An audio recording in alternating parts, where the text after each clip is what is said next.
I don't think so. Kind of sat back on that one a little bit. Yeah.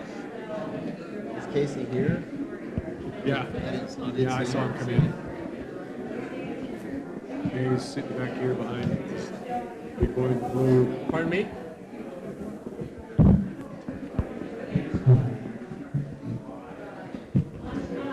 Okay.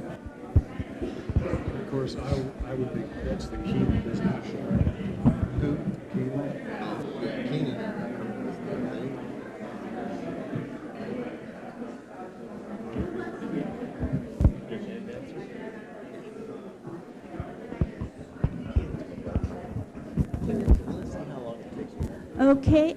Okay. We're going to get started. So if everybody would find their seats. We're real happy that you're here tonight, and we want to thank all of you gentlemen for being here. So we'd like to start our meeting with Raymond Boyd is going to open in prayer, and then we'll say the pledge. So if everybody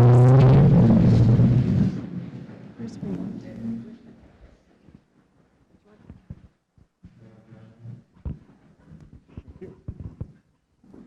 Would you bow with me while we pray? Our loving Heavenly Father, we want to take a moment here this evening to honor you and praise you and give you thanks, Father, for the many blessings you've given us, allowed us to have and to enjoy. We're grateful for this great country that we live in, Father, that we've enjoyed peace, liberty, and freedom, fellowship with family and friends and neighbors. Would you help us each day to lift our voice in praise and adoration and giving of thanks.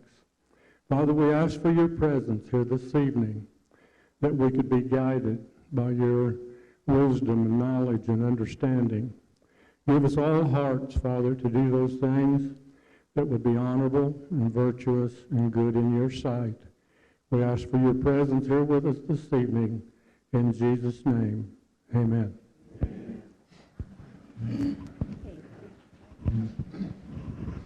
Allegiance to the flag of the United States of America and to the republic for which it stands, one nation, under God, indivisible, with liberty and justice for all. Thank you. Just have a few things we're going to go over first before we start. Here, okay. All right. So we have a few things. Our candidates are going to get 5 minutes to introduce themselves, and they'll let you know everything about them, and then we're going to have a question and answer time. We have some pads and pens on the table, so if anybody has a question they'd like to be asked to the panel up here, if you would just write it down there, and then Greg and Alan are going to come around. If you just hold it up, they'll come around and collect the pieces of paper from you. And Mindy, she's going to be reading the questions, and we're going to give everybody a chance to answer, and if we have time at the end, we maybe could have a few minutes where you could stand up and ask a question if you come up with something after you've heard them, okay? So, we're glad you're all here, and so we're going to get started, and I'm going to hand this over to Mindy.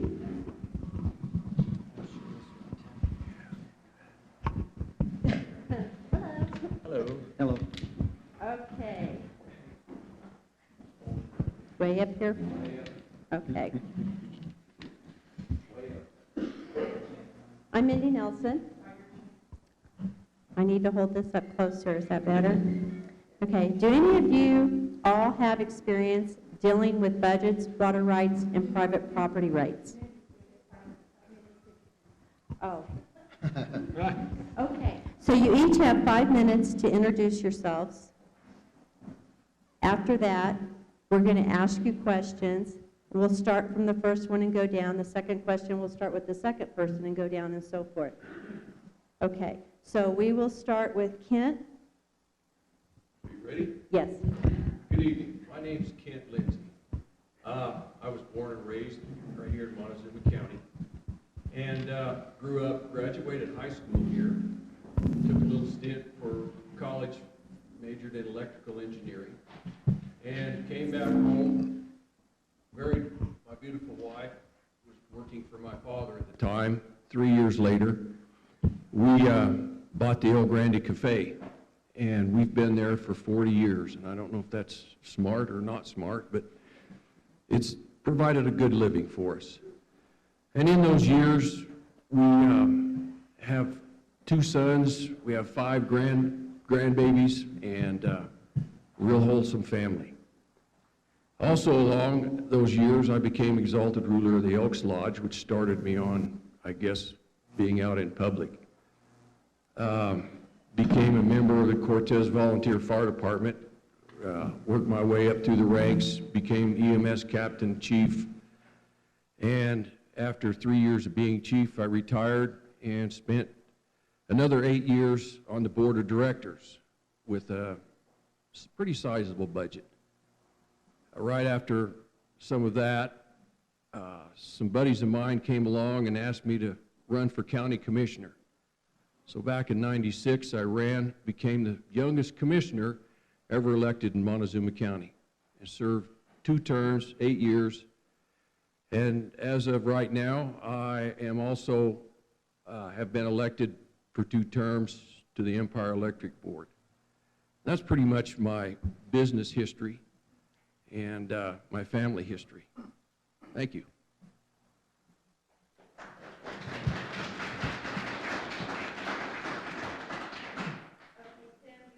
Minutes. I forgot to mention that Amika will be holding up a yellow, give you 30 seconds, and then she'll hold up a red one to say time's up. All right. I'm Tim Hunter. Thanks to you all for being here tonight. It's great to see this many people out here. I'm looking forward to some of the questions. I hope I have answers. I'm running for commissioner because this is home.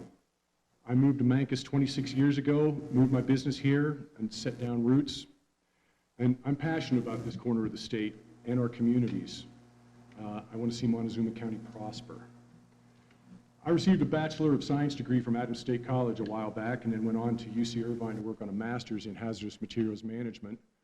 Spent several years doing regulatory compliance work for a variety of industries, and then got really tired of that world and decided to go back to my trade. And for 28 years now, I've owned my construction company and have not looked back. My dad was a Baptist minister, and he instilled a sense of service and commitment to community within myself and my brothers, and I've tried to follow that commitment by being involved. Been on the Mancos School Board for 14 years. I've served on County Planning and Zoning Commission for 8 years. For the last 15 years, I've been on the Basin Roundtable, our Southwest Basin Roundtable, working on regional water issues, including the state water plan and drought contingency planning.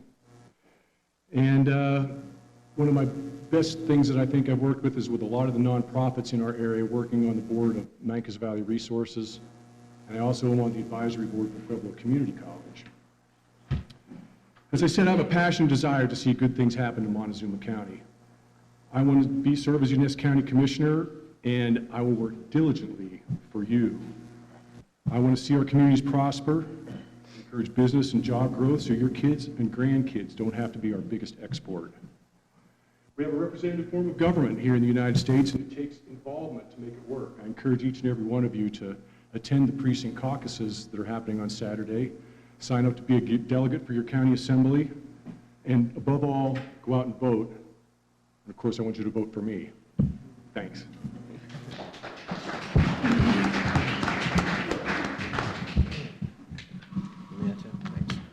Again, thank all of you for coming in this evening. We have quite a large crowd. Some of you I know, some of you I do not. Some of you recently I've spent considerable time on the phone with, and I appreciate that time that you have afforded me to get to know me. My name is Monty Giles. I live on County Road H in Mancos, Colorado. We just finished our home there. We were on the highway for many, many years prior to that. My wife Angela and I have a daughter, Kylie. She's just starting to drive, so when you leave, be careful. We have a son, Hank. He's 10. I own Circle Z Construction south of town. I've been there for 11 years. I currently have 18 to 20 guys, just depending on the workload that I have at this time. I sat on the Mancos School Board for 8 years. 4 of those years, I was president of the Mancos School Board. I got my bachelor's degree from Colorado Christian in organizational management with a specialty in project management. I'm currently an MBA candidate at Baylor University, and I'm on hiatus right now for obvious reasons. I want to be commissioner for a number of reasons, but primarily I want to pass the skills on to the county that I have learned in business. I have learned a great deal through adversarial milestones, finance, budget, through the years with business, and I want to bring these things to the county. If not me, who? And if not now, when? The continual shift of our general politic to the left has got to be stopped, and it has to be stopped at the grassroots level. Through the years, I have watched continually as our country and our county has continued to shift to the left, slowly but methodically. And if we don't stop it at the grassroots level, it's not going to get stopped. The caucus is the start of the grassroots level. I've gotten to know many of you in the last month through this caucus process, and it has allowed me to understand grassroots politics differently than I had before. And for that, I'm also very grateful. If our children are to be free, property rights are paramount. If we do not have free rights to our property, we are not free people. That being infringed upon is something that I won't stand for. We can't stand for it. And every day, our rights are being taken from us in some fashion or another. Earlier this evening, I was sitting with Val, and I assure you the questions that are coming are not going to be as tough as hers. Water rights. She asked me a question about water that I did not fully understand. But at the end of the day, my answer was plain. If it's anything that will infringe on the current right that we have, then we must fight it tooth and nail. These are the things that we must stand for as a county. I've looked at economic development in our county, and it's important. It's important if we want our children to have something to come back to. It's important when they go off and get educated that they have something to come back to. Transportation is tough for us in this county. Everything comes and goes on rubber tires. We have no harbor. We have no rail. We have space.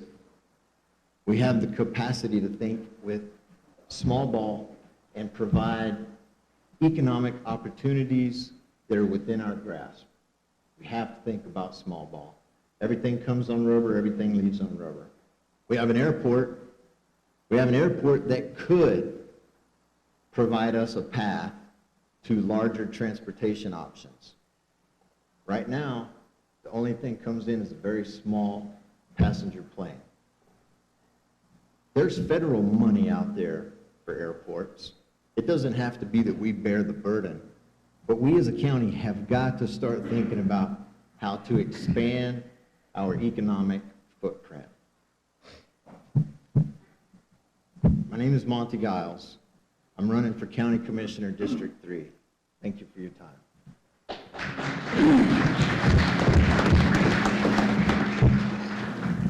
I would like to take and thank everybody for coming out this evening, and also thank the Republican Women's for putting this forum on tonight and stuff.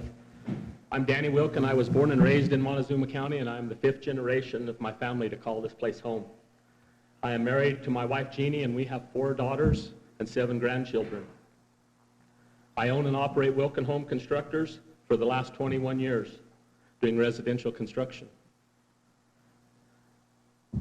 My wife and I also operate WLAZD Bison Company and raise bison on our farms north and south of Cortez. I would like to serve the residents of Montezuma County as your commissioner, as this is my home, this is your home, and hopefully provide the opportunities for our kids and grandkids to call it home. There is not a more important resource to our community than water. I have served 6 years on the board for Montezuma Valley Irrigation, and I was just re-elected to another 3-year term this last January. Water impacts all of our lives here in the Southwest.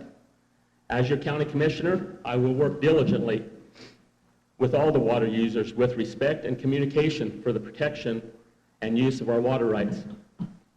From the Dolores Water Conservancy that manages McPhee Lake and provides water to the full-service farmers, Montezuma Valley Irrigation and its shareholders, whose water rights go back to 1886. These water rights is actually what allowed for the settlement of the Montezuma Valley. The Ute Mountain Ute Tribe, their farm and ranch enterprises, along with other mutual ditch companies and municipalities in our county. I understand that each of these is separate entities and manage their own affairs and needs. Good communications and a working relationship is a must for all of our county to succeed. With so much of the land in Montezuma County, either BLM, or managed by either the BLM, the U.S. Forest Service, and the National Park Systems, I will work with our federal agencies, federal and state agencies, to responsibly develop and manage our natural resources. The reopening of the ironwood mill near Dolores is an industry that fits Montezuma County by creating jobs and using timber for our overgrown and beetle damaged forests. Kinder Morgan is another great asset to this community, as they provide over 30% of the income to the county's general fund. Like Monty said, everything that comes here comes in or goes in or out of this county is trucked. I will continue to lobby CDOT on our highway and infrastructure needs throughout the county. The roads throughout this county have significant impacts not only on safety, but also for our economic success, with many benefits and disadvantages if they are in poor condition or inadequate for the amount of traffic they service. We are a main corridor of truck traffic from I-25 to I-70 in the southwest. I see Highway 160 south of Cortez as needing many improvements, starting with the portion where South Broadway ends to least to County Road G, including the McElmo Bridge. We have many areas that need help in addressing the social issues affecting our county. I do not have all the answers, but I realize the only thing that doesn't work is doing nothing. To fully serve as commissioner is a full-time job. Where we may face some of the same issues as in the past, there are many new ones. I feel they are getting more complex and a larger scale. I will work hard for this community, as the choices we make today will affect us into the future. I ask for your, your consideration and your support as I work to be the next county commissioner for Montezuma County, District Number 2. And please come out this Saturday to your precinct caucus, and thank you very much.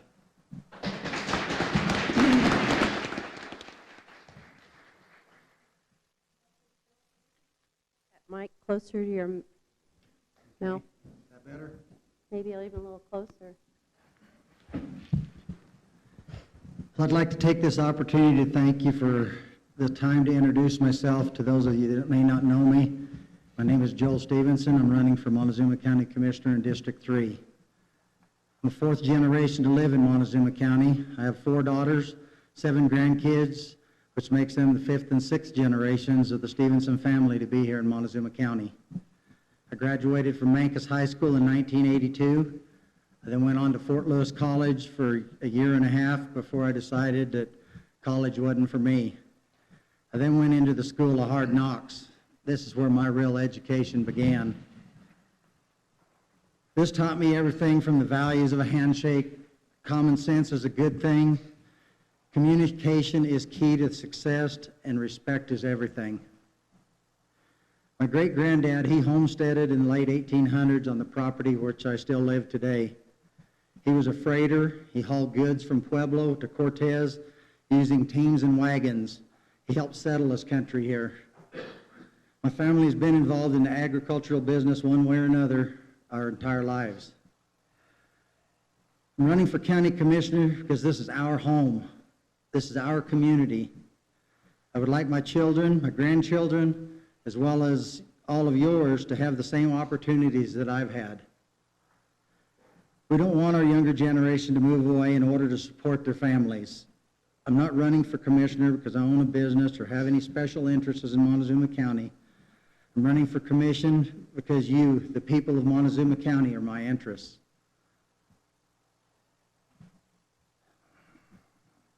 I'm currently employed with the state of Colorado, the Department of Agriculture, as a brand inspector. I've held this position for 23 years. In 2006, I was Inspector of the Year. I was very honored with this distinction, acknowledgement of my performance. I will guarantee in my years as a brand inspector, there's not one of these county roads that I've not been on. I know the infrastructure and the roads very well in this community. Over the years, I've served on the Southwest Colorado Livestock Board for 2 terms. I now serve on the board as a senior advisory member. I served 8 years on the Montezuma County Fair Board, in which 5 years of that I was the president. In my term, we've become financially solvent, as well as we created the Montezuma County Bred and Fed program. This program allows every child an opportunity to show livestock that was born and bred here in Montezuma County, and even the playing field for all of them kids. I was also the sponsor for the Ute Mountain High School rodeo team for 4 years. I currently sit on the Montezuma County Planning and Zoning Board, where I've been for a little over a year. Sitting on this board, I've learned a lot about planning, zoning in this county. I'm a firm believer in the Constitution and personal property rights. I also believe in multiple use of federal lands and that agriculture, natural resources, and business are the backbones of this community. We need to find a way to help businesses here in Montezuma County as well as welcoming new businesses into our county. Right now, the value in agriculture is so far behind the value of everything else.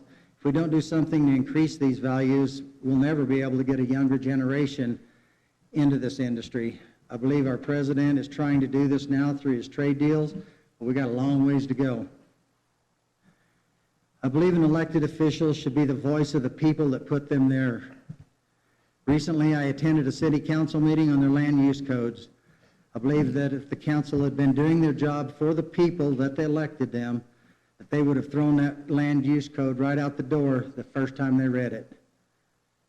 I will listen to the people of Montezuma County and do what is best for them. I will do everything that I can to protect our private property rights and the Constitution of the United States of America. I will take care of the needs first and then the wants. I will use common sense to find common ground. I won't be working for Montezuma County. I'll be working for the people of Montezuma County. I'd like to thank you for this time and thank you for your support.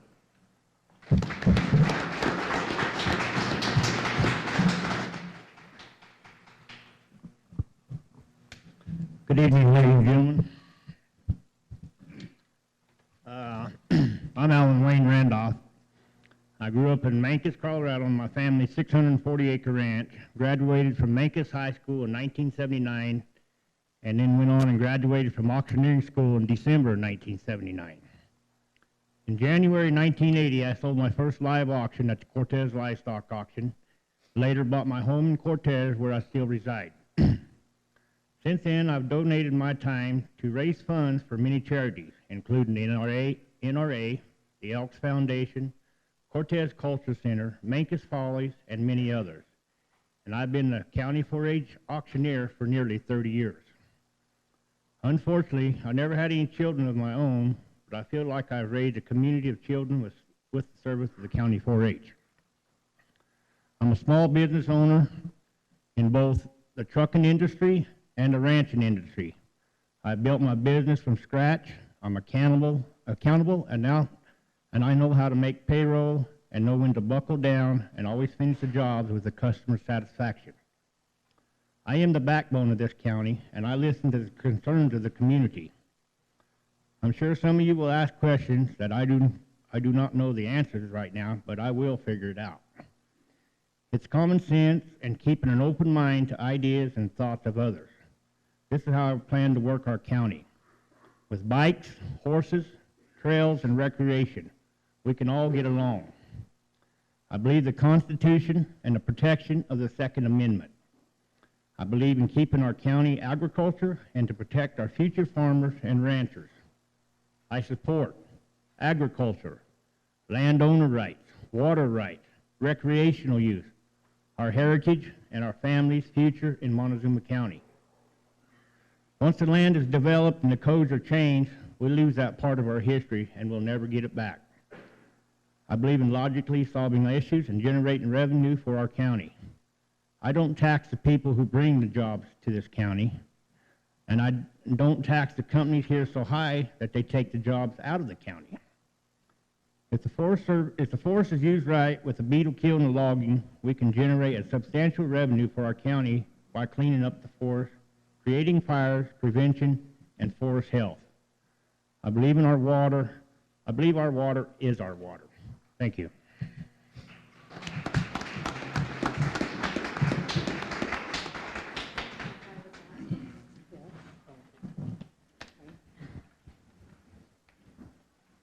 Okay. Kent Lindsay. Yes, ma'am. Do any of, and all of you, but we'll start with you. Do any of you all have experience dealing with budgets, water rights, and private property rights? I have pretty good background dealing with budgets. Dealt with my own personal budget in my business. Dealt with a $1 million budget at the fire department. dealt with a $25 million budget at Montezuma County back in 1996, which is pretty close to $52 million now. And Empire Electric budget is right at $70.5 million. These budgets, a lot of times in these organizations, we don't deal with taxes per se. Empire Electric pays property taxes, but Montezuma County in those. So we don't get the tax benefits of write-offs on interests or anything on loans. You have to watch very carefully the ins and outs, what's money spent on, and the complex budget of Montezuma County not only deals with an overall amount, but you deal with the budgets of the sheriff's office, the coroner, the landfill, you deal with health department, and on and on. But the other elected officials present their budgets, but you have to find the money to try and help these guys out, and ladies. As far as water rights, we have a small farm out at Lewis. We have 42 shares of water. And I believe that water is gold to Montezuma County. The more we can keep here, the better off we are. And also private property rights, there's nothing higher in the book. The taking of property rights is not an option. Thank you.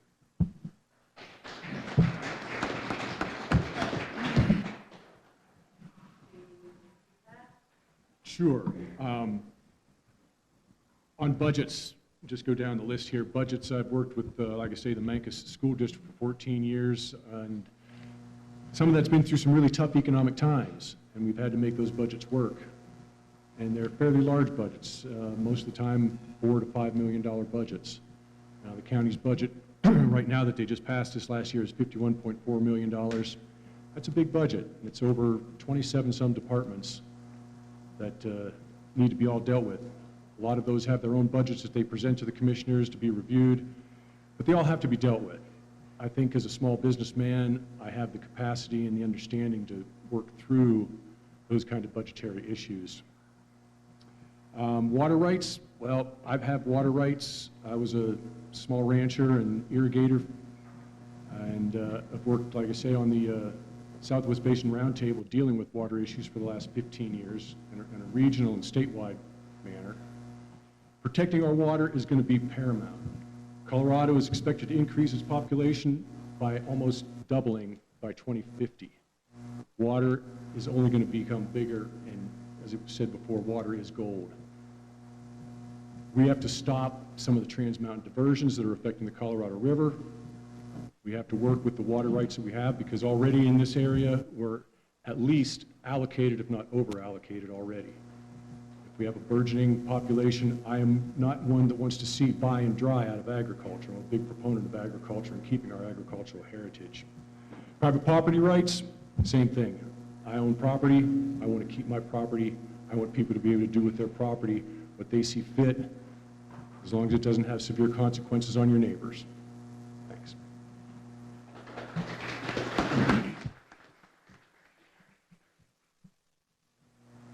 Okay, thanks.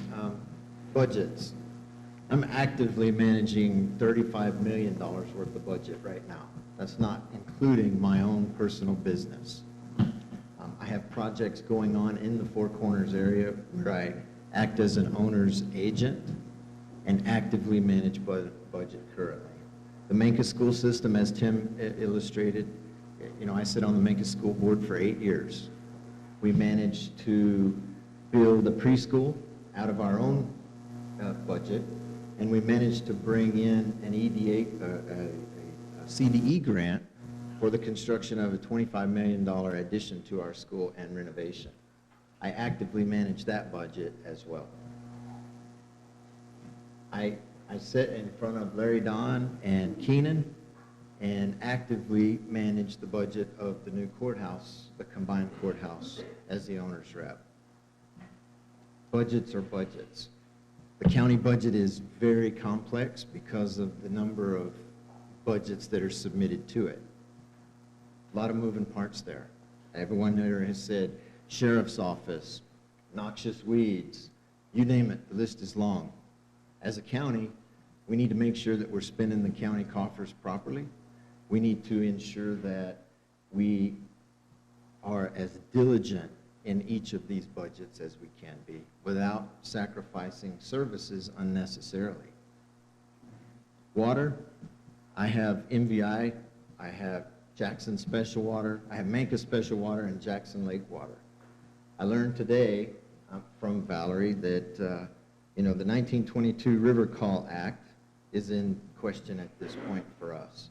And that's something that we will have to fight viciously if that is indeed the case. Private property, if we don't have private property rights, we don't have freedom.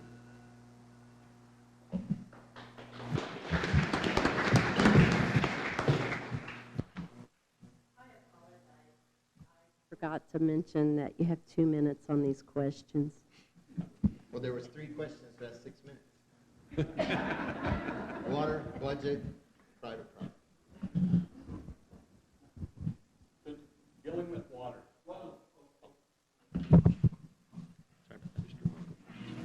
In regards to water rights, like I mentioned in my introduction, I have served on MVI's board for 6 years and working on my 3rd term right now. That's one of the biggest things that we deal with, is because our water is under attack. Everybody would like to have a little bit of it, and we take and are always looking at different ways to take and protect it. And it's just going to continue to get worse. As time goes on, there gets to be more people. There is a lot of water goes through the Trans Mountain Basin diversions, over to Denver. But then also the lower basin states, they continue to take and pull more water. They usually take about an average of 1 million extra feet of water than what they got coming over the allocation. It's one of the reasons Lake Powell is in the in the shape that it is because in 2007 they came up with the interim operating agreement to take and make Lake Powell and Lake Mead similar on the elevation. And so they continue to pull water out of it to send to Lake Mead to take care of all the lower basin states, California, Arizona, Nevada. Nevada actually doesn't overuse their call, but the rest of them do. And so it's one thing that we're going to have to continue to watch out for.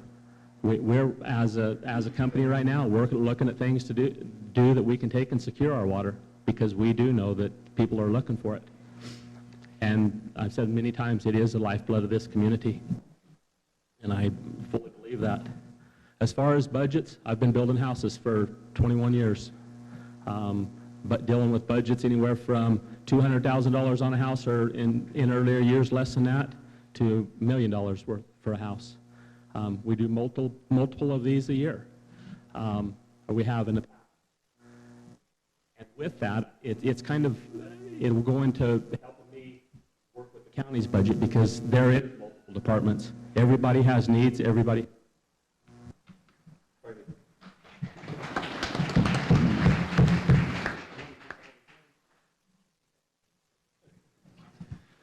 As far as budgets go, I've been self-employed for ever since I was 16 years old. I've taken care of my own budgets. I've worked on several boards and stuff where we've brought budgets out of the red and into the black. They're on a smaller scale, but it's something that's doable. As far as water rights, I grew up on a dry land farm over at Mancus, and every drop of water is lifeblood. We hauled our water to our homestead till I was about 8th or 9th grade, so I know the value of water, and I will fight to protect every drop of water that this county has.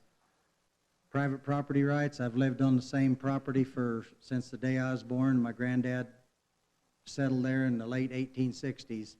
There's nothing more important to me than private property rights of each and every individual in Montezuma County. I believe if you own that property, you pay the taxes on that property, it belongs to you, and you should be able to do what you want to with it. Thank you.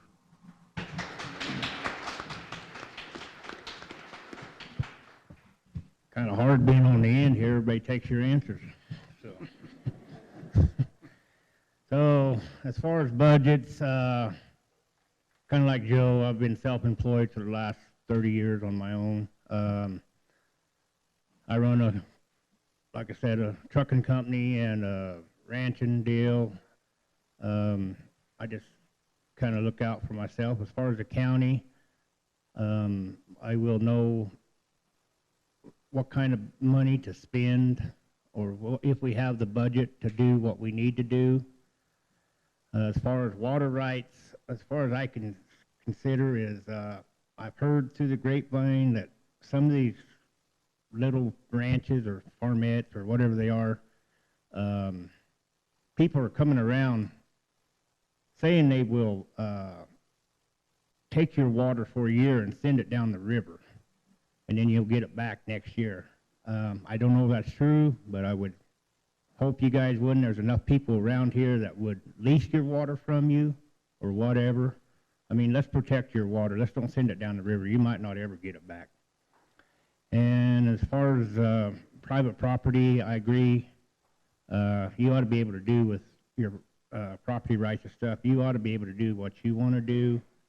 And I don't know, tough question. Thank you.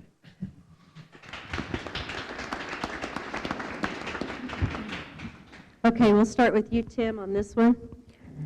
It is common knowledge that redistribution of wealth is a socialistic idea. Welfare, subsidies, and grants are part of this. There is such a thing as private grants, and that is a beautiful thing. That's America. But any other grant is somebody else's money. Now, which ones of you, while in office, will vote as a socialist and pursue subsidies and grants? Question, isn't it? Glad you're first, man. Oh, yeah. Grants. A lot of things get done with grants. And you need to look at each grant individually to see how it's allocated, where it's coming from. Part of that goes down. I'm certainly far from being a socialist when it comes to these kind of things of redistribution of wealth. I want to keep what I have as much as I can.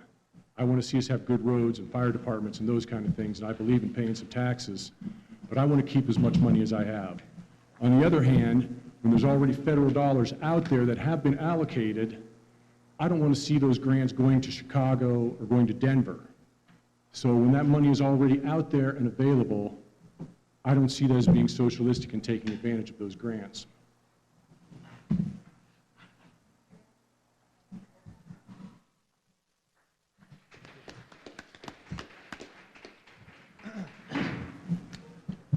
It's a very tough question with regard to how you define what you become when you accept a grant. We all pay taxes, federal taxes. The Constitution, Article 1, Section 8, we pay taxes. The 16th Amendment, payroll taxes. We pay taxes. If we're able to recover some of the taxes as a community for a good purpose, I don't understand how that makes us socialists. And I've had some interesting conversations with people in the last month or so. I've gone out and actually gotten grants. I've gotten grants for schools. I've gotten grants for private projects. I've gotten, so that's a tough thing to say if you accept a grant, you're a socialist. I don't necessarily buy into that logic. I will tell you that grants run out. So if you hire another deputy and you use a grant to get there, and that grant runs out, at some point you're going to have to pay that deputy, or you're going to have to let that person go. Grants also come with a cost. If you're willing to pay the cost that comes with a grant, you measure that. If you're not willing to pay the cost that comes with a grant, then you don't accept the grant. But they're matters of fact, and I don't necessarily agree that that makes us socialists. Many of the roads that we drive on, the bridges that we drive on, the schools that our kids go to, were built on grants. Thank you.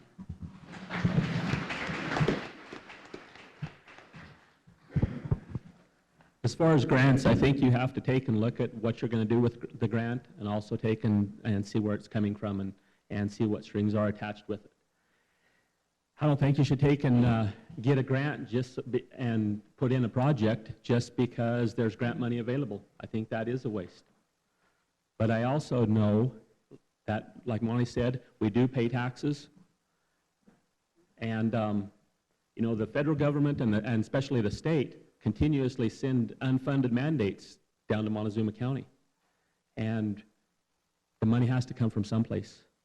And there is parts of it that I believe you have to take and look into these grants and see what goes along with them. It would be great if there was enough money to go around in your community to take care of all of the needs. But this community does take and pay a lot of taxes from the very start. From the time we're born till the time we die, we pay taxes.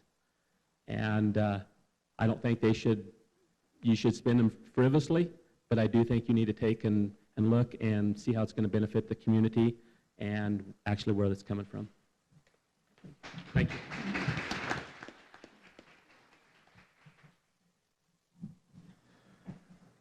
Here in the county, the two biggest grants that we get are the DOLA grants, the Department of Local Affairs.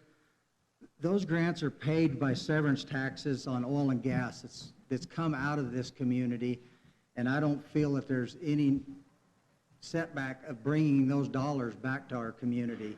That's where they originated.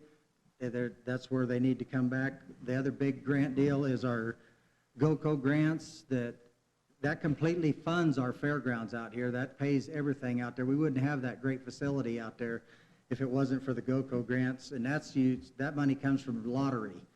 So that's money that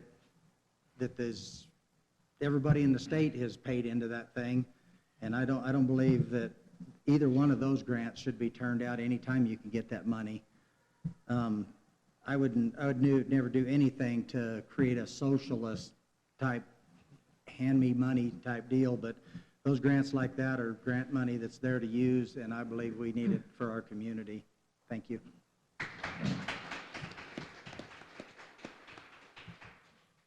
I agree with Joe there. They got that dole out there. Kinder Morgan generates $30 million, the county through here. Montezuma County, I believe, can get up to $2 million a year. And if we don't use that as a grant, then they're going to send it over to Aspen, La Plata County, or somebody's going to get it besides us. And same back to the GOCO deal, like the pass and stuff like that. Either you use it or lose it, I guess, the best way I could say it. It can go for like new construction, bridge loans, housing development, redevelopment, disaster recovery, whatever, but a grant, it needs to be used wisely, let's put it that way. But I would never actually turn it down if it's there and give it to somebody else. Thank you.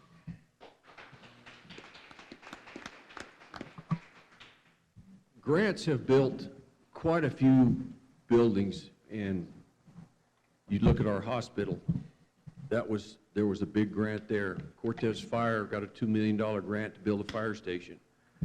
A big grant went to build the ambulance barn out at the hospital along with schools. What you have to watch out for in grants is the strings that are attached inside. If they're dangling money, there may be a string in there that they want you to do something to get that money. And you have to be careful when you accept that grant.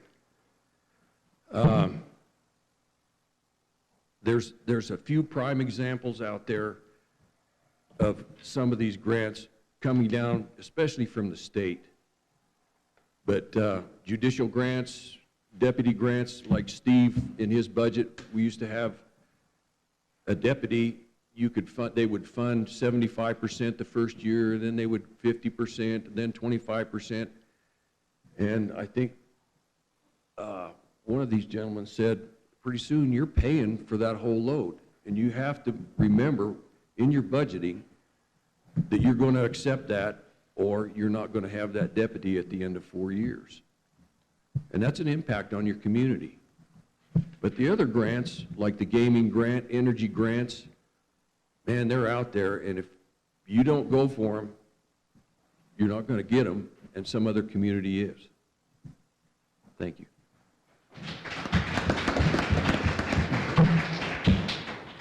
Okay, Monty, we'll start with you. County Commissioner's position is not like our grandfathers. Will you be able to commit the time? The time. That's an easy answer. I make my own schedule. So I will commit the necessary time to achieve. Oh, yep. Yes, sorry about that. I'm a small business guy. I own my own business. I manage my own schedule.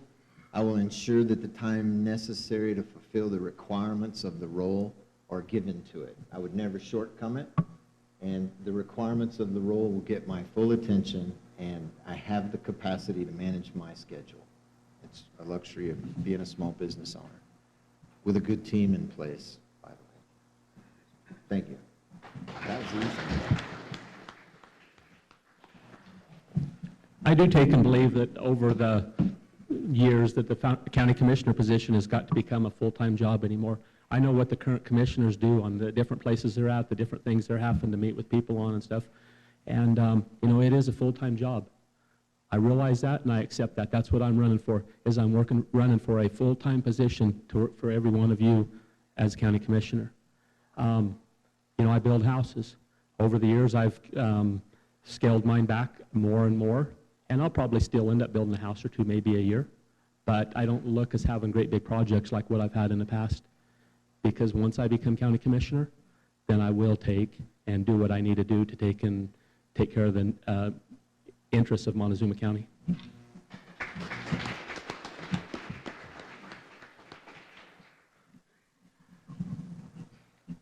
My folks always taught me that if you work for someone, you give them 110%, and that's what I've done my entire life, is give 110% to everything I've ever done. Right now, I'm a livestock inspector. I've been there 23 years. I've talked to the state, and if I can't give 110% to this job and that job, I'm eligible for retirement, and I will retire from the state of Colorado and give Montezuma County 110% of my time. Thank you.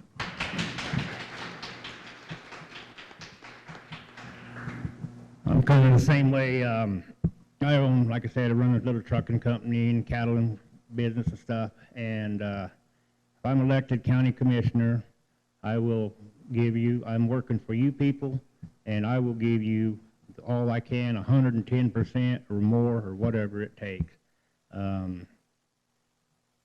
Like you can scale down, scale back, or whatever you do, but I will work for you guys. Thank you. The short answer is yes, I have time. Each one of us always makes time in our lives for other things. The county commissioner job, since I was in there before, has taken on a lot more roles. Even back then, you just didn't show up on Monday or Tuesday now and then go home.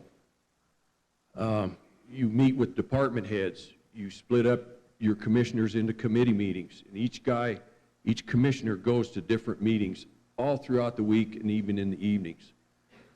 But I think a lot of times what takes the most time as being a commissioner, if you go to the grocery store or the department store, there are people in there that stop and talk to you, and you have to, I don't say have to, you want to give them the full advantage of their questions that they have. And they deserve 100% of your time. And some nights you don't get much sleep because you're laying there thinking about what's going on. But the next day, it's worth it. It's worth it. Thank you.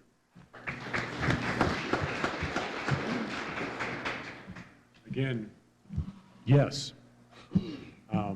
Like Monty said, I'm a small businessman. I make my own schedule. I understand a lot of, not everything about the job, because there's a lot of things that get dispersed through different committees and things, but I will put the time into it and put the time into doing the research also that it takes to stand up and represent this county knowledgeably and effectively. So yes, I will make the time.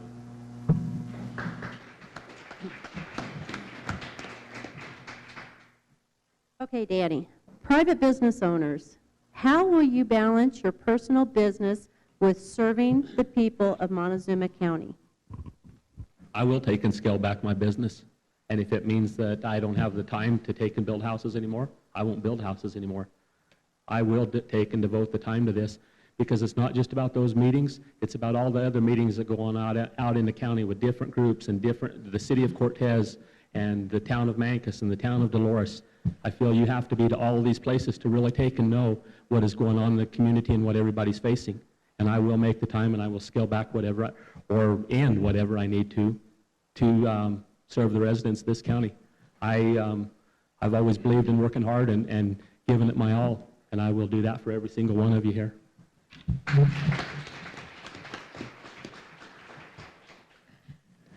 Well, like I said before, and the other one is, if I can't find the time, I will retire from my full-time job and give the county 110% of my time. I've always my entire life worked at least 2 jobs and have balanced it out my entire life, and nobody's ever got the short end of the stick with me working 2 jobs. But if it comes to that, I will retire and focus 100%.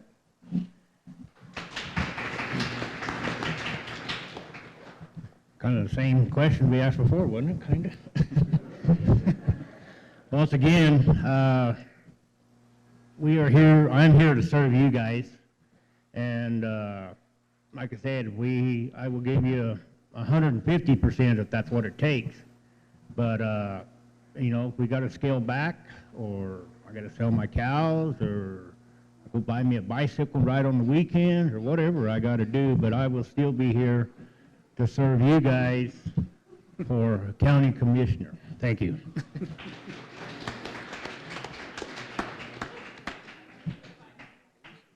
As far as my personal business, we run 5 days a week now. We scaled back a little bit, made a little bit of room in our lives, so now we have a little bit more room to do this. Might take a little bit of shifting around, might take a little bit of upstaffing, but it'll get done. Me and my family, we get things done. Thank you.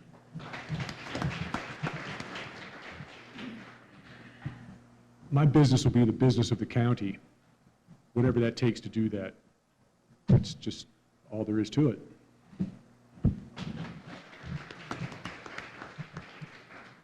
So the time required to meet the desired outcome for the county will be given.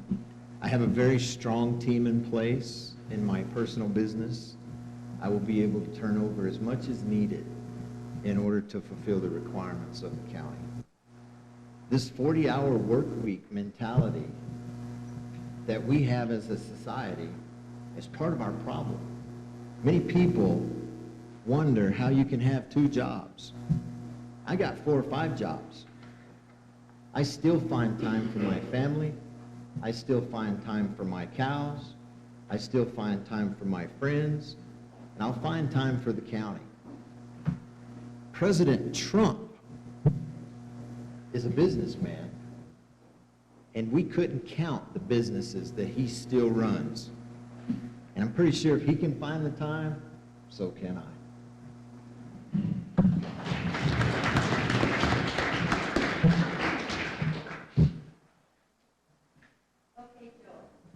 Are you in favor of a county sales tax?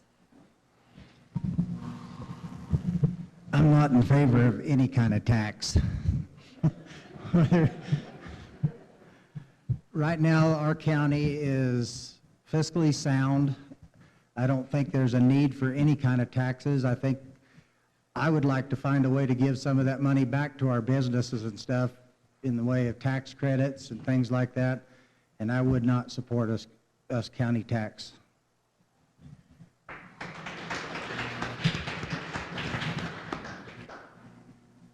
I guess, yeah, I got to agree with Joe.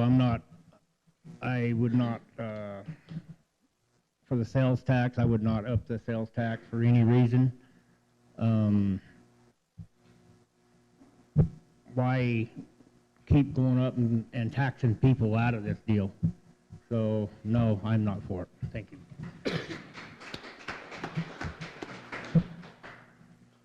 I'm not in favor at this time of a county sales tax.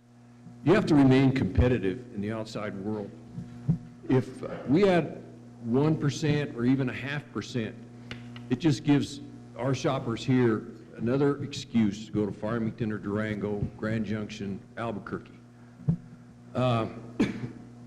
We're pretty physically sound here.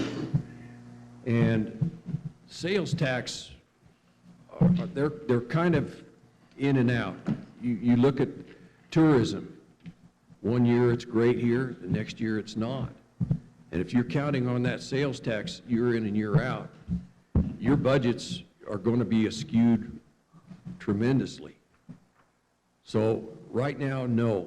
But if the bottom falls out, and as we've all heard, Kinder Morgan's leaving in 10 years, and that's been 5 or 6 times already, I think. But that would be an option that you keep in your back pocket, and if something happens, then you consider it. But as far as now, no, not now. Thank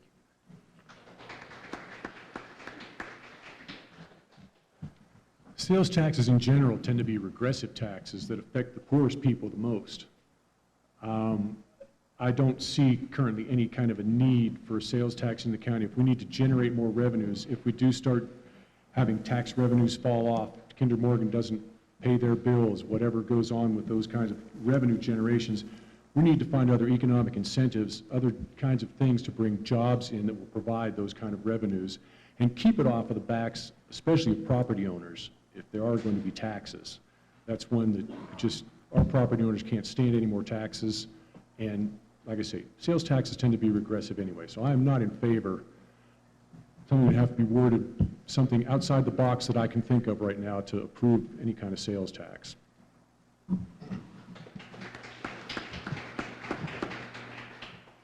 I think as a rule, no one wants additional taxes, and I certainly wouldn't want to levy additional taxes.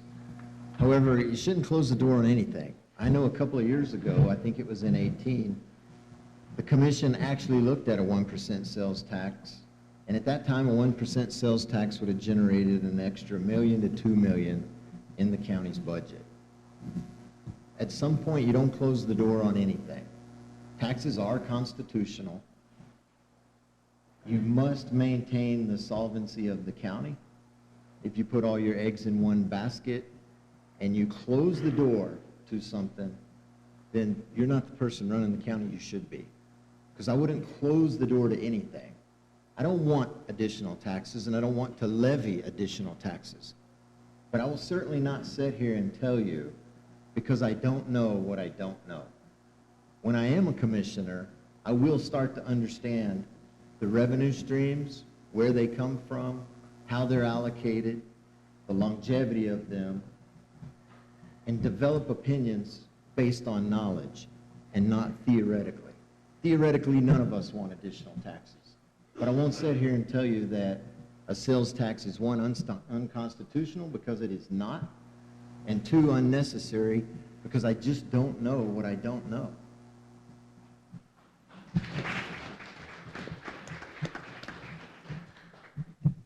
Well, I would say that right now I'm not in favor of a sales tax, but I agree that you can't take and just close the door on things. You know, to me, I would rather take and try to manage this county fiscally responsible so that we could take and live within our means. But the other big part of it that comes into it is that we do need other economic drivers in this community. It is scary to think that 30% of our tax base comes from Kinder Morgan, and it's more than that if you start figuring out where it goes to all the other parts of it. You know, I know that you cannot take and continue to put taxes off and raise the mill levy on property taxes. To me, it's very unfair for the property owners to be the ones that really get hit in this county and this state. So, you know, I think you have to look at things, try to manage with what you have. If it comes to a point where the county really needed a tax, then I think you have to look at that. But I also believe that you should be able to tell the voters what you're going to do with it. Because what happens so many times is you take and pass a tax, and it goes into the bureaucracy, and pretty soon they figured out how to spend it. And what do? They come back and say, hey, we ran out of money. We need another tax. And that's what goes on and goes on and goes on and goes on. And so I don't believe you can just say no. I wouldn't be in favor of that ever, but I think you have to think wisely and make sound financial decisions for the community and the county.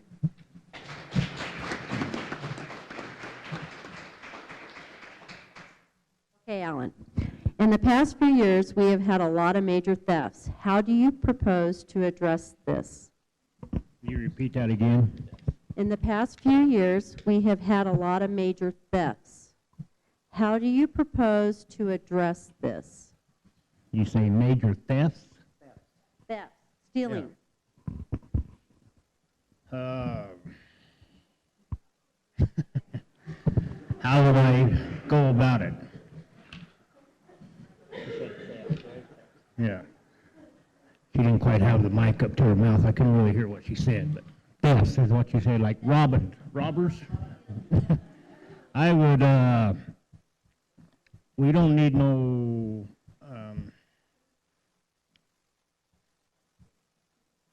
I don't know. I think I'm gonna have to pass on that one.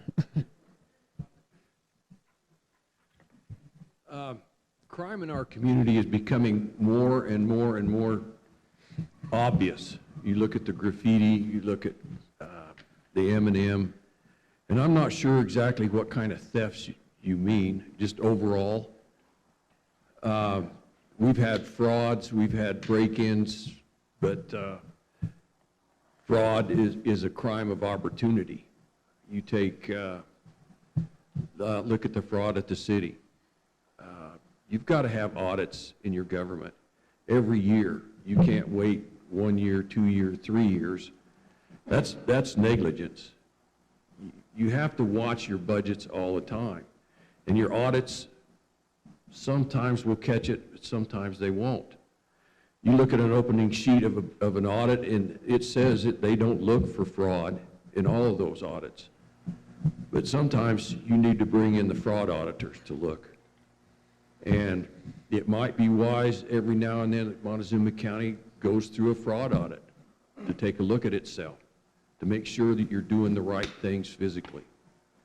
As far as other crime out in the county, thefts out in there, it's not really the job of the commissioners to go out and stop crime. We got a sheriff for that. But you have to back him physically, and you have to back him emotionally. Also, his deputies. Thank them for doing the job that they're doing, and treat them right. Make sure their retirements and their insurance are good. Make sure that the insurance that they have works here, that they don't have to go to Durango for their to get their insurance to work for them. Take care of your employees. But crime that's a tough question, very tough question in this county.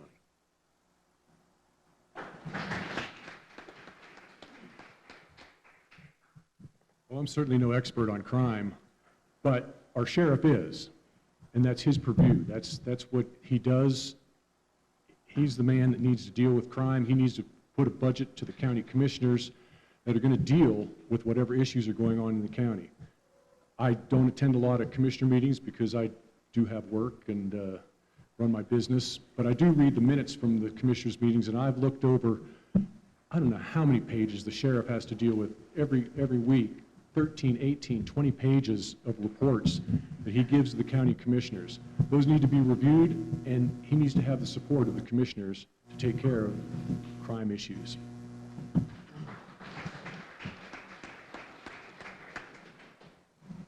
I'm no expert on crime either. I suspect the sheriff probably is. And you know, Kent up here and Tim have both said that we need to support the sheriff, and obviously that's the case. But once the sheriff has made his arrest, we also have to hold the judicial to actually doing something about it. And thank you.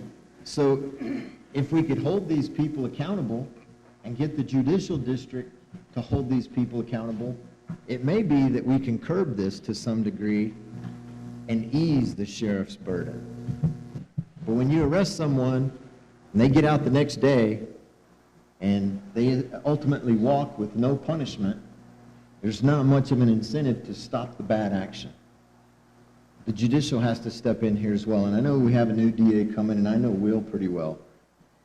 I don't know, again, how that works, but I can tell you that judicial must be a part of the puzzle. And that falls squarely under the commissioners, because the DA and the ADA and the offices, that budget comes through Commissioners Court.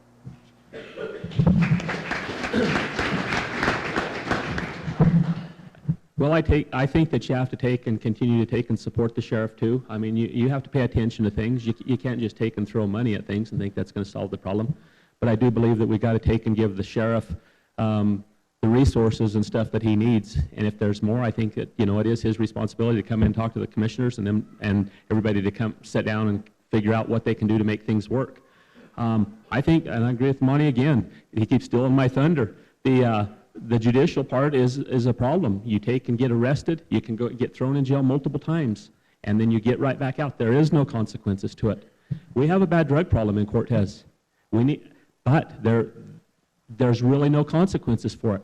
Until we start dealing with that, we're going to continue to have this problem. I know Amendment 64 and marijuana is now part of the Colorado State Constitution. But I take and look around our town and I see that it's caused a lot of problems for this community. And some will say, well, but we get tax money from it. Yeah, but we don't get enough tax money from it to deal with the consequences of it. And so I think we have to look at a lot of things. I do think there needs to be stiffer sentences, and part of that comes down to the Department of Corrections and them not having enough facilities to take and put up people. We actually in Montezuma County, we have to, all of the different towns around us pay us to put their inmates in our jail. The Department of Corrections is the one that doesn't want to take and pay the same as everybody else. It actually costs more money to take care of their inmates till they're transferred out of here than what we bring in. And so that's one thing that Shaq and the commissioners are taking and working on, is trying to get that raised up. But I think it all starts with dealing with part of the drug problem, holding people accountable. Thank you.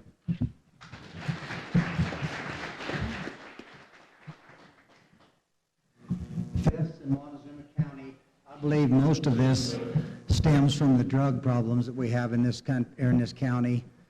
These people are stealing to support their drug habits. It's something that's going to need to be addressed.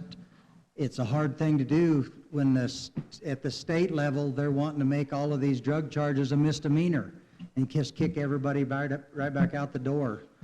I know a little bit about this. I am an officer of the state of Colorado with the power of arrest, and since I've been a livestock inspector, there hasn't been any theft in the livestock industry in Montezuma County, because I take that very seriously, and we watch that stuff and take care of it. But I think we have got to address our drug problems here to ever get the theft under control.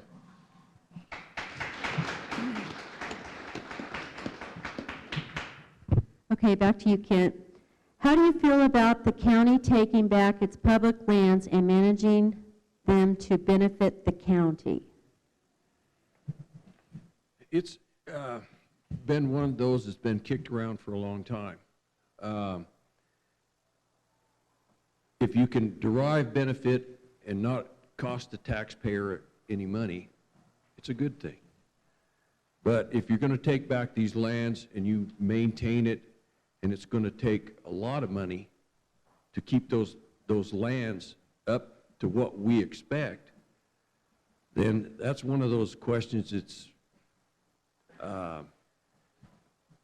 like the chicken and the egg. Are we going to sell these properties? Are we going to take them into ourselves and maintain and put roads in, put our own game wardens out there, put our own officers out there? It's a costly endeavor to do this. I think it can be done, but it's going to take a long time and a lot of money. And I would rather see it in private hands, and I think people in this community take better care of their lands than the federal government does.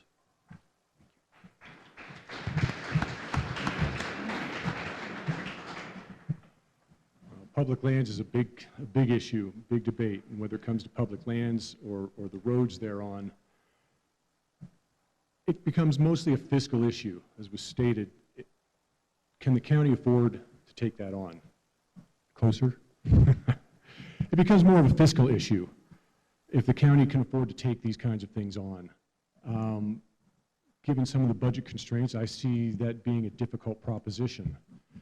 A lot of our public lands are used for public recreation by a lot of people, not just local people. Recreation industry in Colorado is a $68 billion industry, and that could be one of the economic drivers for our county to enhance those public lands and take full advantage for the recreational industry. I don't think the county has the resources, the personnel, or the wherewithal to do that if those lands are taken over by the county. But if there's a plan proposed, if there's something that could meet fiscal issues and still be able to do that, it'd be worth looking at.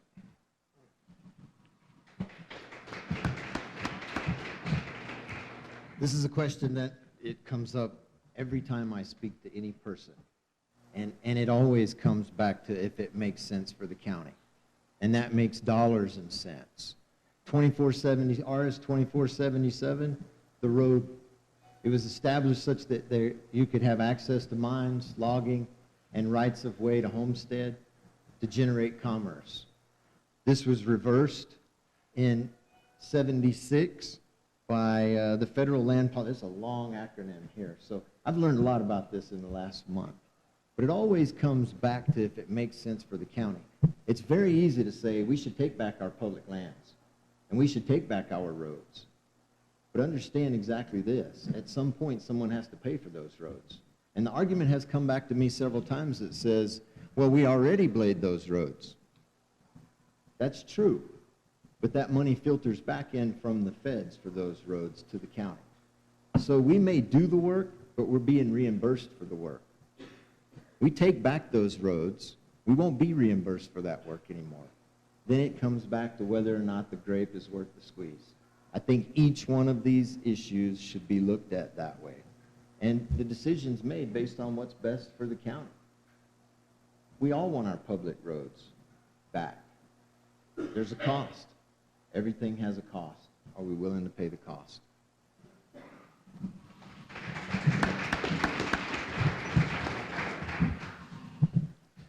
You know, I think there's places that it makes sense to try to, you know, possibly take them back, or at least, and not even if you're, and I'm talking like the Dolores Norwood Road. Does it make sense to take it back? Maybe. Does it make sense to take every road in the county back in the Forest Service? Probably not, because all of us as taxpayers, we don't have the money to go around to take care of that. Next thing you would take and see is that our county roads would start deteriorating. You know, I think you have to look at each one a little bit different and see what the benefits of it are.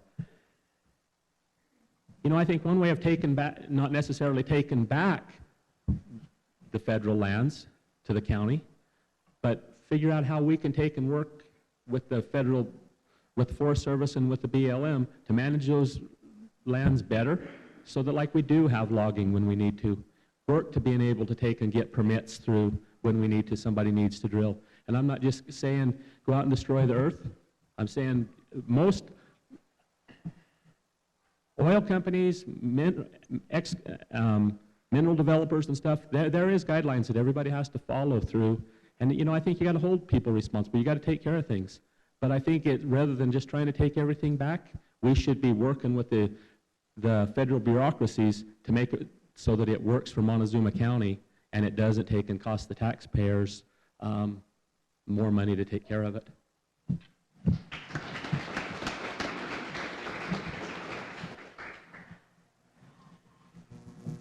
think public lands could be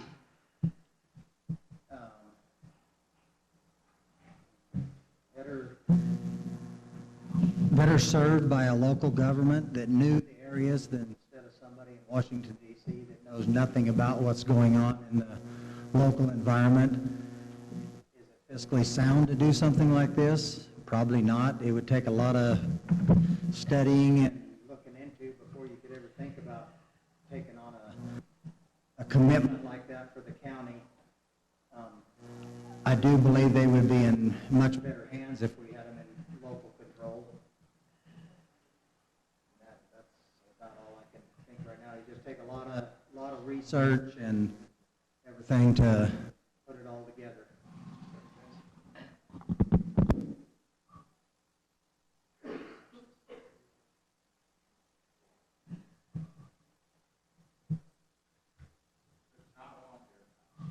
Okay. That's me. I kind of agree with everybody at home here. There's a point to maintain the public lands.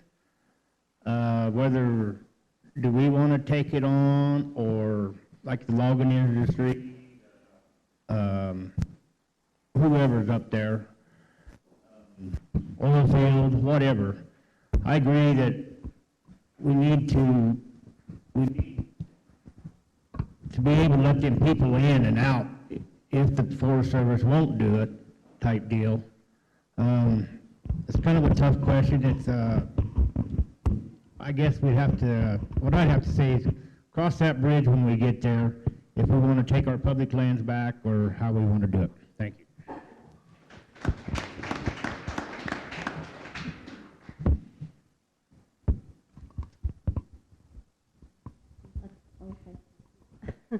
Okay, Tim, it's your, what new idea do you offer? Come again? What new idea do you offer? New ideas.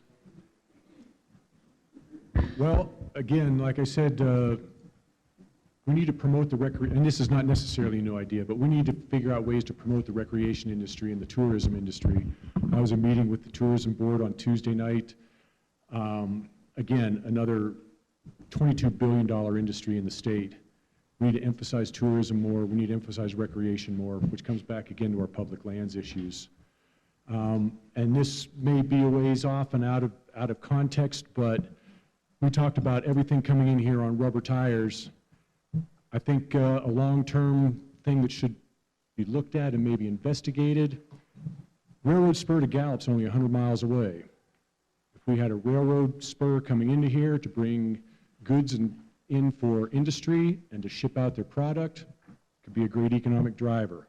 That would involve a lot of public-private partnerships, and it would take a long term to do that, but something that should be looked at. That's a new thing, I think.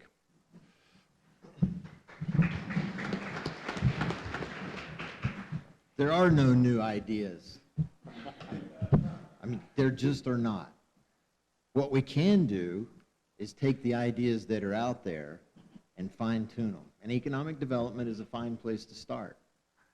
We know as a community what we need to do. We know as a community what we have to offer. There's a new idea. Let's actively market what we have instead of talking about the things that we don't have.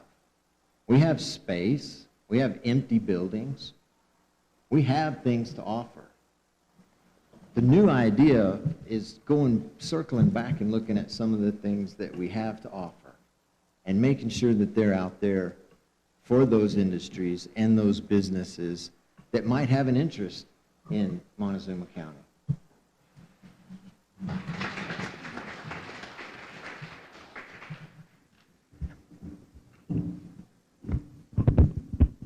Well, I think you have to just keep trying multiple things. We need to figure out what we're looking for in this community. What kind of technology or industry, what kind of technology, different things like that that can take and create jobs here, but still fits into what we have. You know, one of the biggest things that I see that's happened over the last 7 or 8 years was the loss of Skanska, which was formerly Nielsen's. When we take and lose companies like that we're the backbone really of this community, when we lose those, we need to ask ourselves why. What could we have done to change that? You know, I don't think it's about trying to promote and draw big businesses in here. But there is a lot of small businesses and a lot of small manufacturing type facilities that fit here. And I think when we have the opportunity, whether it's somebody coming in or whether it is a homegrown business starting up, I think we have to take and do what we can to support it. Part of that comes down to less regulation. And, you know, I also think that we have to take and have a a 5 or a 10-year plan. I'm not saying we know exactly where we're going in 5 or 10 years, but it's just like going on a trip. If we're all going on a trip across the country, we take a map. Now, you may get to a different junction and decide to take off and go a different direction. But I think that's what we have to take and have for this community, is the direction of where we want it to go and see how we can get there, knowing that past can change. You know, I'm not against recreation. I think anything that you can bring in here is great, or anything that generates revenue is great within reason. But I also think that we need to be able to have better paying and jobs that people can make a living with and support their families and give opportunities for their kids.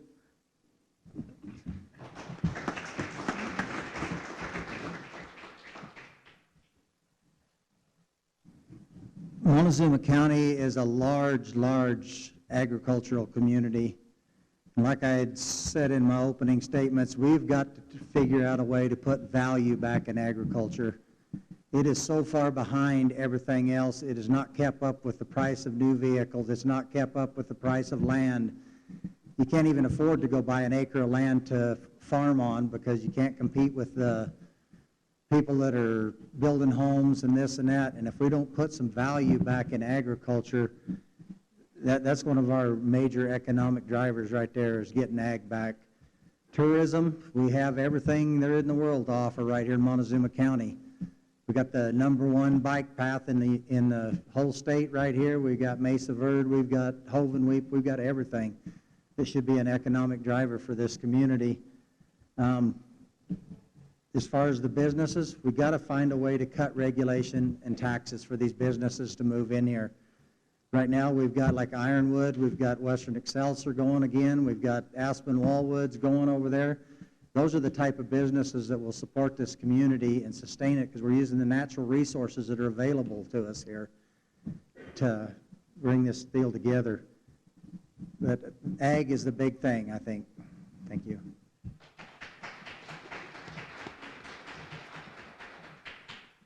Well,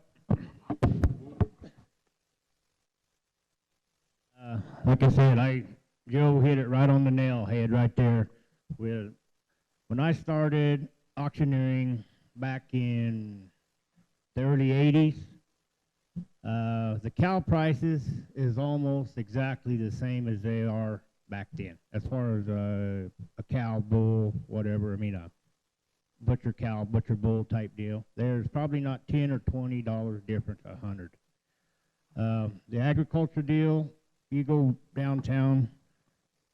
I had a guy come in my yard today, nice Denali Chevy pickup. I asked him what that thing costs. It cost like $80,000. And my pickup, the first one I bought, was a 1980, cost like, I don't remember, $5,000 or something. So like you said, we got to keep this agriculture going for our future kids. As far as new ideas, it's kind of tough, like Monty says. We just work with what we got and, you know, try to make amends or make things come together. Thank you.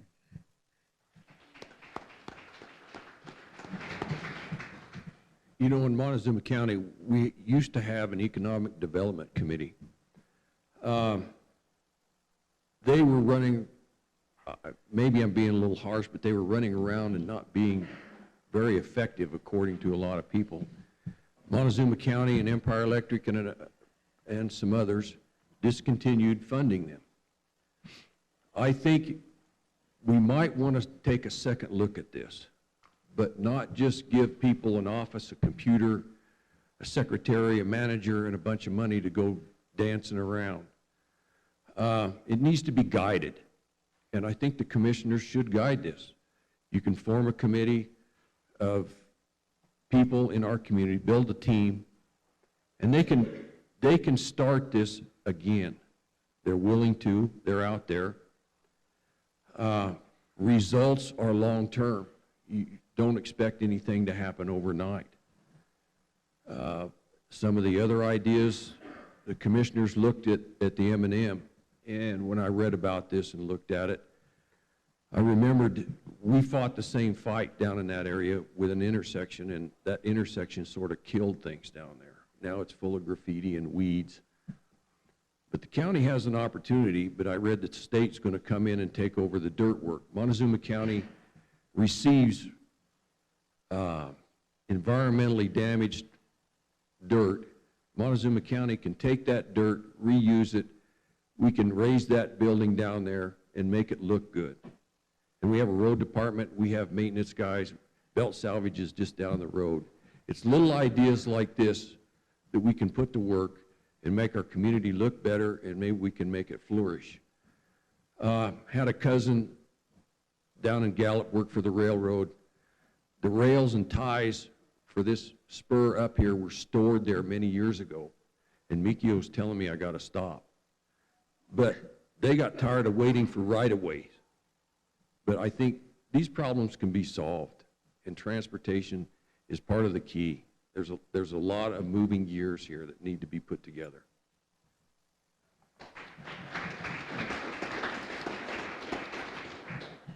Okay, Monty, will you vote and work to keep pot shops out of Montezuma County? Too late. Too late. Okay, first I'm gonna jump back for a second. I'm sorry, say again? The mic, gotcha. Okay, I'm too late for that one. There's 6 here currently, right? I believe.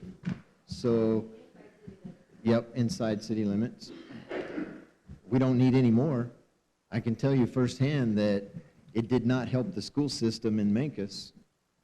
We encountered problems after the legalization of recreational marijuana that we never as a school system had before.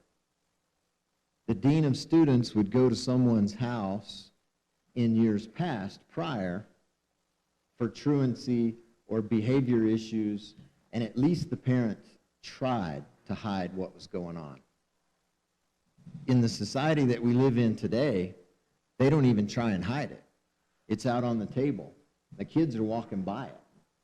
And if we think for a second that it's not a gateway drug, we're wrong. It is a gateway drug. And the fact that the kids walk right beside it and it becomes normalized is even more wrong. So no, I would not support any more in the county or the city. But before you put the yellow card up, of course we'll support our farmers and our agriculture.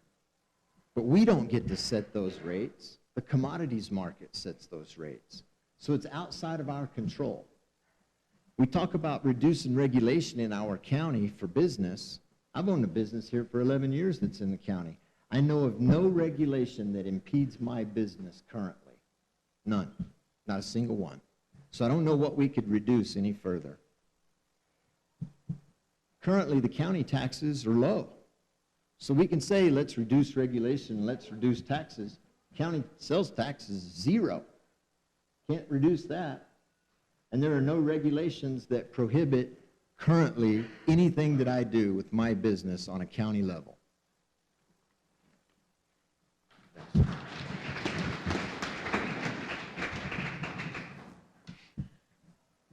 You know, I'm glad that when Amendment 64 was passed that the county said, because they had the control over that part of it, we don't have any control over, the county doesn't have any control over what goes on in the municipalities, but they did put a moratorium that they weren't going to be in the county.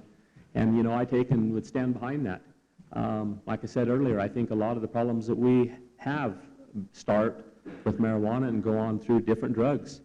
And Montezuma County is one of the largest drug markets in the state of Colorado. And it's not just because of what the people use here. We have people coming from Arizona. We have people coming from Utah. We have people coming from New Mexico. You know, there's a lot of things I would like Montezuma County to take and be proud of and be known for. But being the drug capital or the marijuana capital of the state, you know, that just doesn't do it for me. And so I would definitely be in favor of that.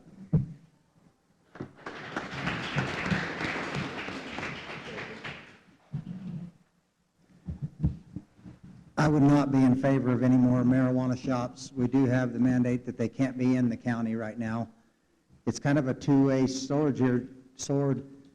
do we infringe on somebody's private property rights if they want to bring a business to town? Or I don't personally want them, but it's hard to say whether I could infringe on his property rights to tell a man that, hey, he owns that piece of property, what can he do with it? I think you should be able to use it for what you want. I don't like it, but I believe that you should be able to do what you want with your property. Thank you.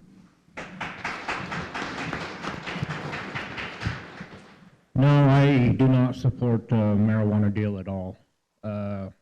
Recreational, I support it with the medical deal, but as far, I've watched too many kids that will not even go get a job or, because it's legalized now, the marijuana. Completely against it. I've been against it. I can say it for medical, but I do.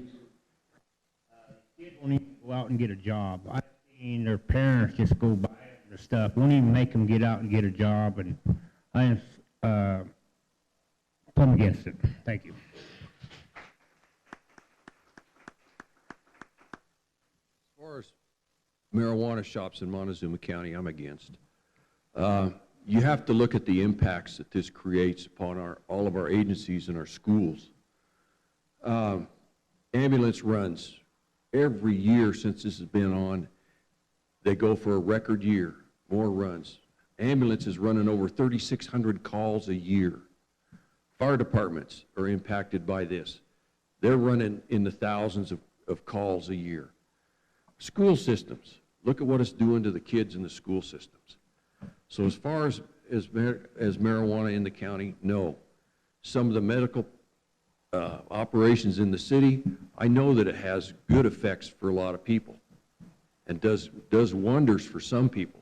But recreational and outside of the cities, I'm sorry, no.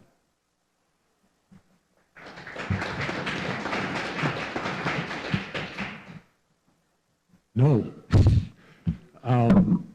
You've heard all the arguments here about the effects and what's been going on. It's already here, but enough is enough. The county doesn't need to embrace that kind of culture.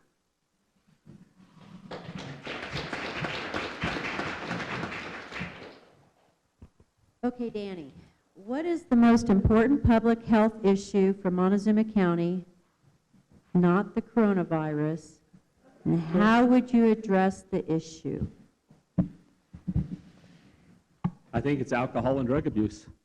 And I think it comes from the education to a point, but you know, it's one of those things that there's no easy answer to. But I do believe you just got to continue to try this and try that. You know, be diverse on what you try to do to help people. You know, we have a real problem here, and we may end up needing ultimately a detox center or something put into our community to be able to take care of part of this. It costs the sheriff, it costs all of us as taxpayers a lot of money dealing with these problems. And there is no easy answer. I wish I could tell you that, you know, all we have to do is this and it would be solved. But what we can't do is just not work on it. We have to try to continuously work towards the issue.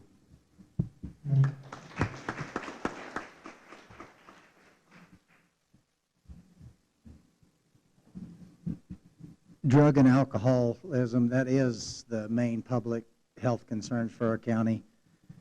We do need to work on ways of cleaning this up. We got, it's a big problem in our county. I don't know what we can do to, a detox center would be a great asset to this community. Right now, if there's somebody, they've got to haul them to Durango to detox, and that is the biggest health concern in keeping it off the streets.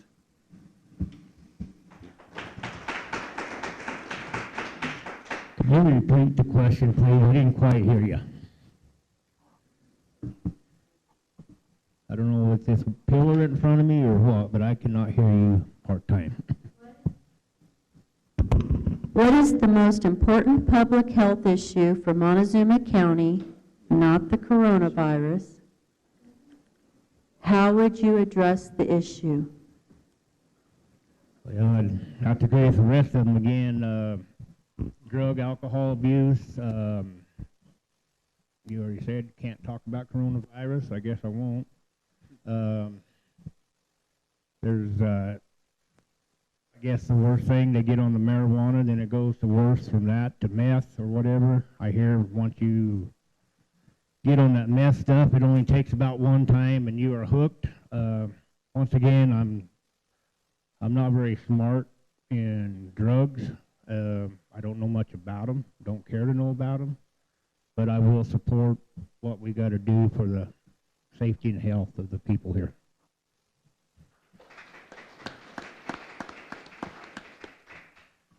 Have to agree that drugs and alcohol are one of our major problems here, but one of the underlying causes of drug and alcohol problems is mental health. We don't have a lot to offer our mental health patients in Montezuma County, and it's one of those issues that's kind of shoved over in the corner that people forget about. Some of our mental health issues are caused by drug and alcohol. The new strains of marijuana send some of our schizophrenic people into oblivion, and then they're off and gone for a long time. Some of the other health issues, we just are finishing up one of the worst flu seasons we've ever seen. But it all takes working with our health department people, our hospitals, doctors, and even our psychologists to answer some of these questions. And there is no magic wand that you can wave to make this go away. It's going to take a lot of hard work. Thank you.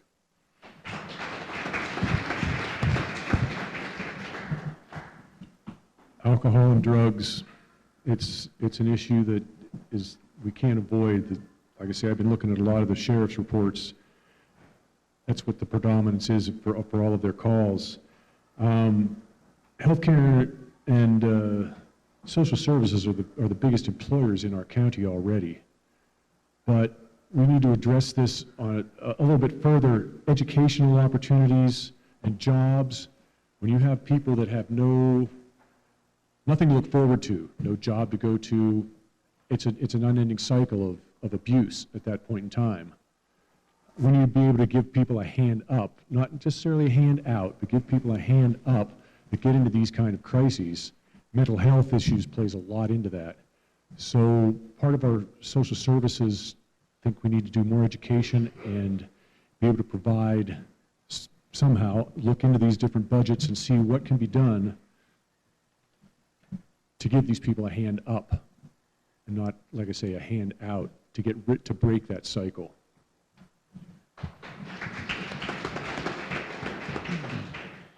Of course, Kent and Tim are right, and Danny. Mental health, alcoholism, drug abuse. And then these monies filter in from the feds, go through the budget of the county, and then disperse to the different departments. It's an issue. My wife and I talk about it frequently. She's a special ed teacher. Mental health is an issue in our county. But last night I was at a dinner with some people and we were talking about caucus. One of the things that come up was the health of our hospital. You want to know what the most concerning thing in our area for our health is? The health of our hospital. Our hospital is attacked pretty regularly. You know, I've been here about 12 years, and every person I talk to says they go to Durango for their health care.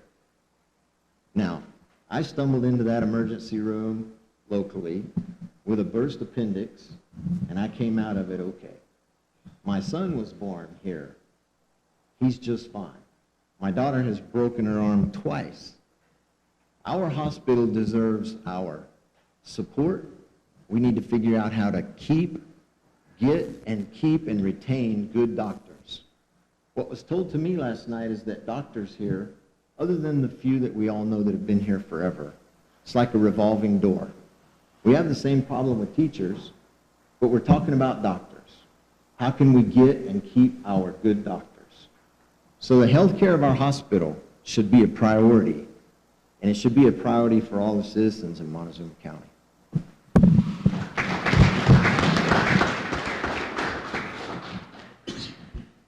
Okay, Joel. County employees are held to a zero-tolerance drug policy, including pre-employment screening for marijuana. Elected officials are not held to this standard. Do you use marijuana?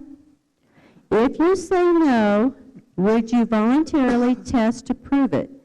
If you do use or will not test, why should 242 county employees vote for someone who will be held to the same standard as them? I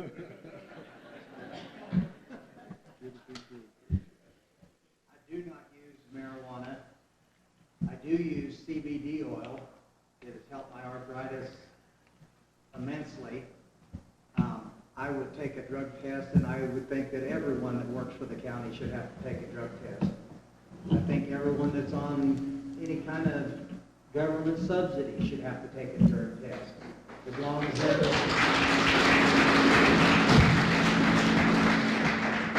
they're collecting money from taxpayers and stuff, it should be no different.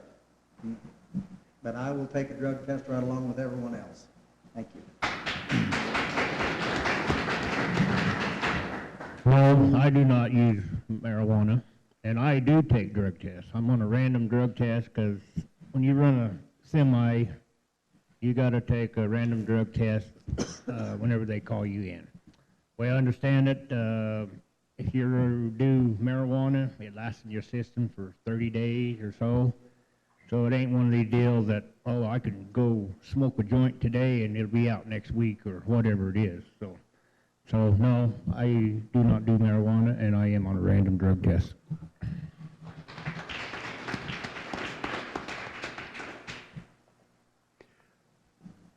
No, don't do marijuana.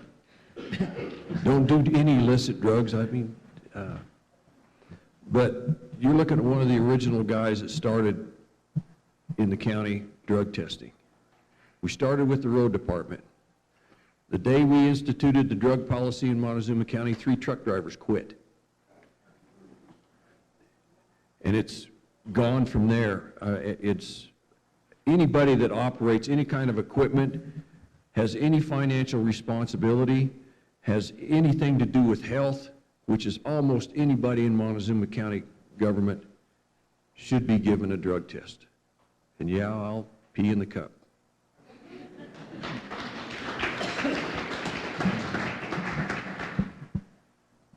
Employers should not be held to any different standard than what their employees have to face. So drug testing, I'm certainly not afraid of drug testing. I'm not a marijuana user. I can't say that I have not smoked in the past, but, you know, different life, different times. So I think what's good for your employees is good for the bosses.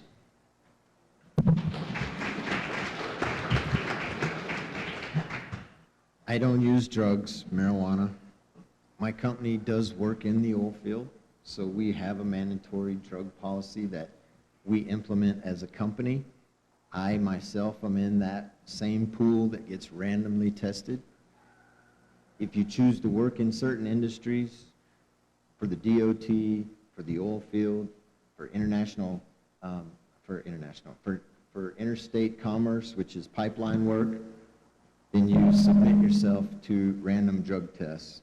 It's not even an option.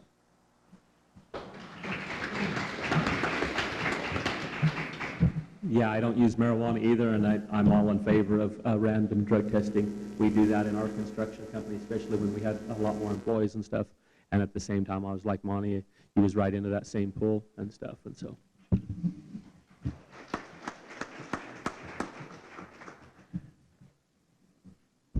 Okay, we've gone through all of the questions. We want to thank everybody for coming out tonight. Oh, yeah. Thanks for cooperating with me this evening. This is my first deal. We're going to give you guys all at least a minute or two to close it up. And I guess we'll just start with you, Kent. First, I'd like to thank the Republican Women's for doing this. We not only answer your questions, but we find out what you're thinking and how we can address them, and some of the problems that we need to look at. The more of these we can go to and see, the better off I think it'll make us as candidates and later on as elected officials. So encourage your friends to come out and take part in the process. It's a traditional process. The caucus system is still one of the greatest things in this government. Thanks for coming out. Thanks for listening to us.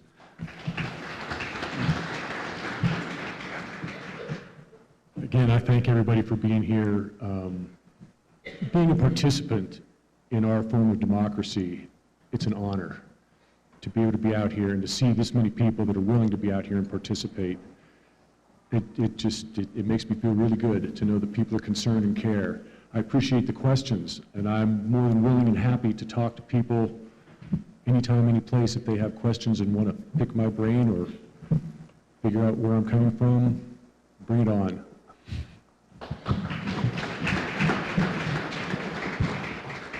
Again, thank you for the Republican ladies that put this on. Thank you for our moderator, the technical department. It's been a pleasure visiting and talking and answering the questions. I have also had this same pleasure in the last month. I shared this today at the luncheon at Shiloh's. The caucus process has been a very good exercise for me. I've gotten to know some people that I would not have otherwise known. I have gotten asked questions that I would probably never have been asked outside of this particular process. The caucus process, the grassroots politics that happens is a special thing. It really, really is special. Change comes from the grassroots. Don't circumvent the process. Be a part of the process. Embrace the process. Thank you again for all your time, and thank you for the questions. And I'd like to also thank Mindy and Amiko and all the rest of the Republican women ladies that put this on, and Bud for taking care of the sound system up there.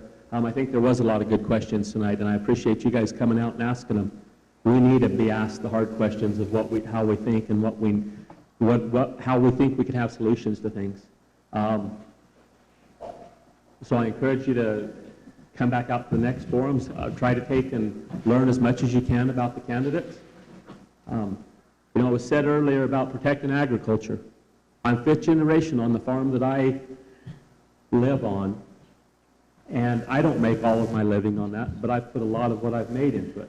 And so I understand that is a very viable industry in this community, and that we need to do what we can to take and help it, or where people do what we can, but also we do need to take and continue to try to have different jobs, different training. It'd be great if we had a VOTEC school and different fields like that that could take and educate some of our students more going into the trades. As a general contractor, that's been my biggest challenge anymore. It's not about finding another house to build. It's trying to come up with another person that wants to do a job. And people are out there. We see it everywhere we go. People are out there, but they don't have the skills, they don't have the opportunities, and they just don't do it. And so, thank you.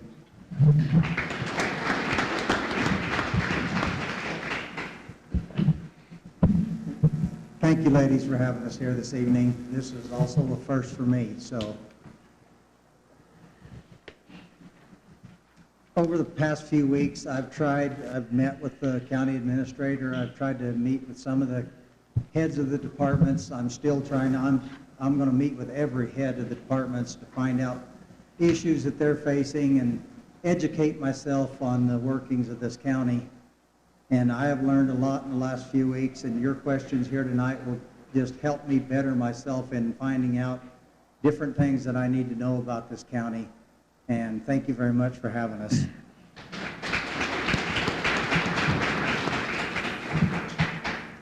Well, I thought the questions was kind of tough for this old dumb cowboy, but in my closing deal here, I look forward to representing the constituents of the Montezuma County.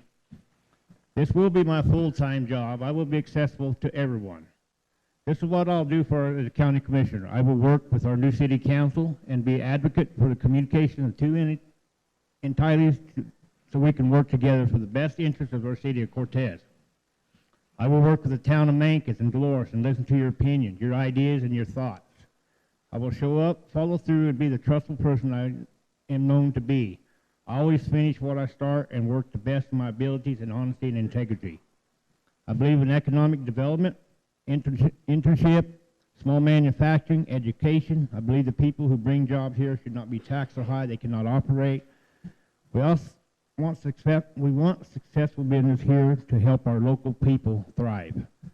I believe in the force is used right, we can successfully mitigate the beetle kill, develop small business, and make our forest healthy again. I will be the leader for our community and our county, and have always been. Thank you.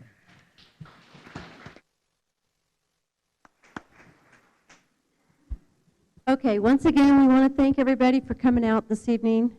And don't forget that Mesa Media will have this on YouTube later on early in the week. If you want to go back and watch it and see if you missed anything. What? Facebook and YouTube. It's on there right now live. Okay. Thanks.